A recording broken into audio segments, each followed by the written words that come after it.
शरणागति का सूत्र है, गोप्तृत्व वर्णम तथा। भगवान हमारे रक्षक हैं, रक्षक रूप में भगवान का वर्ण कर लेना। कन्या का विवाह भले ही पक्का हो गया हो, सगाई भले ही हो गई हो, परंतु वर की जिम्मेवारी कब प्रारंभ हो जाती है? जब विधिवत पाणिक ग्रहण हो जाता है, विवाह हो जाता है। यदि पाणिक ग्रहण नहीं हुआ तो भले ही सगाई हो गई हो, भले ही संबंध पक्का हो गया हो, वागदान हो गया हो, वर की जिम्मेवारी तब तक प्रारंभ नहीं होती जब तक पाणिक ग्रहण न हो जाए। पाणिक ग्रहण का पाणी माने हाथ, हाथ पकड़ लिया, आचार्य के माध्यम से पाणिक ग्रहण हो गया, तब उसके बाद वर की पूरी जिम्मेवारी हो जाती है। अब वो जहां जाए पति से पूछ के जाए, जो वही करे कन्या जो पति चाहे। परंतु पति के अनुकूल जब कन्या चलेगी तो फिर पति भी पति शब्द का अर्थ क्या होता है? पाति रक्षति थी पति, जो सब प्रकार से भरण पोषण करे और रक्षा करे उसको पति कहते हैं। इसीलिए भक्त भगवान को जगत पति कहते हैं। सारे जगत के रक्षक वही हैं, सबका पालन भरण पोषण करने वाले भगवान हैं। इसलिए गोप्तृत्व वर्णम, भगवान को रक्षक के रूप में वर्ण करो। जब हम लोग दीक्षा लेते हैं ना, शरणागति क्या होता है? सदगुरु के माध्यम से भगवान के नाम का मंत्र दिया जाता है। जैसे विवाह में होता है वैसे शरणागति में होता है, प्रपत्ति में होता है।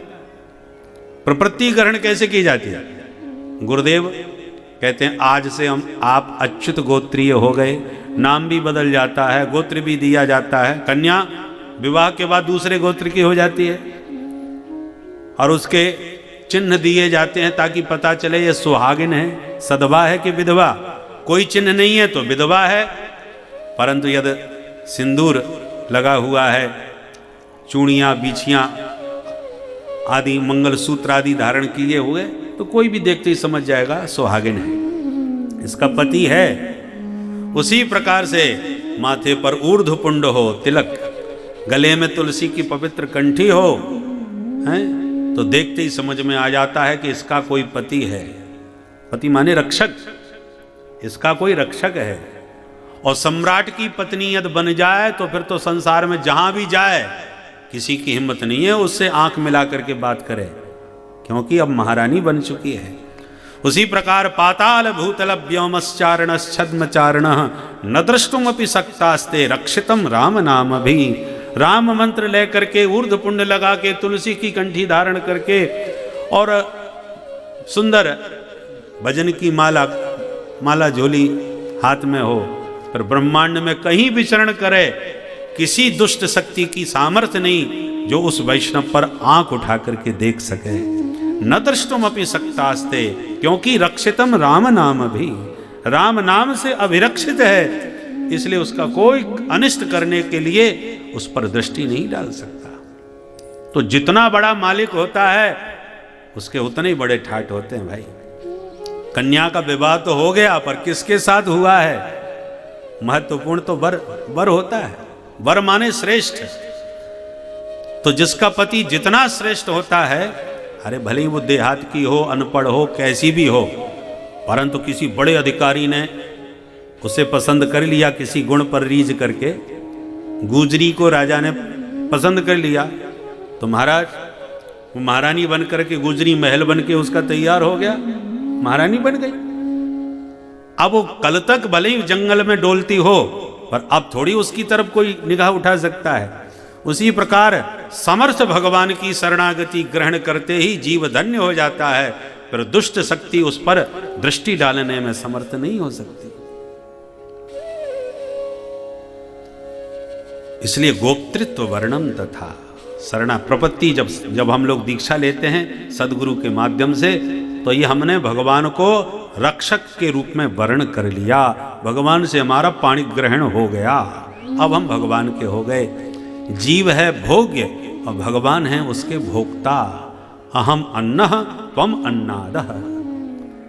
प्रत्येक जीव भगवान का भोग्य है और भगवान प्रत्येक जीव के भोक्ता हैं। इसलिए जीव को पारतंत्र ग्रहण करना चाहिए। जैसे कन्या विवाह के बाद परतंत्र हो जाती है, उसकी स्वतंत्रता समाप्त हो जाती है, ऐसी प्रत्येक जीव को भगवान के पारतंत्र को स्वीकार करना चाहिए कि हम स्वतंत्र नहीं हैं, हम भगवान के अधीन हैं, प्रभु की आज्ञा में हम चलने वाले हैं। जो स्वतंत्र हो जाता है ना, वही मनमुखी ढंग से आचरण करता है, और जो परतंत्र होता है वो मालिक की आज्ञा के अनुसार चलता है।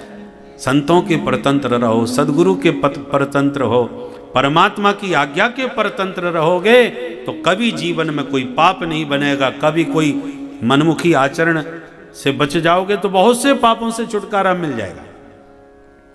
केवल तिलक कंठी धारण करके सात्विक भेष में रहोगे तो बहुत से पापों से अपने आप ही बच जाओगे। तिलक कंठी पहन करके कोई पिक्चर देखने तो नहीं जाओगे, जाओगे तो उपहास के पात्र कहलाओगे। हैं? बहुत से ऐसे अनाचरण हैं जो केवल आपके सात्विक ये जो भेष है, ये भेष आपको बहुत से पापों से बचा लेता है। बेईमानी करोगे, झूठ बोलोगे, कुछ भी काम करोगे तो आपको करने से पहले सोचना पड़ेगा, हमने तिलक कंठी वैष्णव रूप धारण कर रखा है, कहीं ये वेश बदनाम न हो जाए। इसलिए इन सब का बड़ा महत्व होता है। आज महाराज जी ने हम सभी लोगों को बहुत ही उत्तम एवं शिक्षाप्रद कथा सुनाई है। आशा करता हूँ यह शिक्षाप्रद उत्तम कथा आप लोगों को अवश्य पसंद आई होगी, और हम सभी लोग इस कथा से कुछ ना कुछ शिक्षा ग्रहण करके अपने जीवन को सुखी एवं सामर्थ्य बनाने का प्रयास करेंगे। मित्रों, अगर यह वीडियो आप लोगों को पसंद आया हो तो इस वीडियो को लाइक करें और अधिक से अधिक लोगों को शेयर भी करें, जिससे कि और भी लोग इस कथा से कुछ ना कुछ शिक्षा ग्रहण करके अपने जीवन को सुखी बना सकें। मित्रों, अगर अभी तक आप लोगों ने हमारे चैनल को सब्सक्राइब नहीं किया है तो तुरंत सब्सक्राइब कर लें, जिससे आने वाले शिक्षाप्रद महाराज जी के वीडियोस आपको समय पर प्राप्त हो सकें और आप उसे सुनकर अपने जीवन को सुखी बना सकें।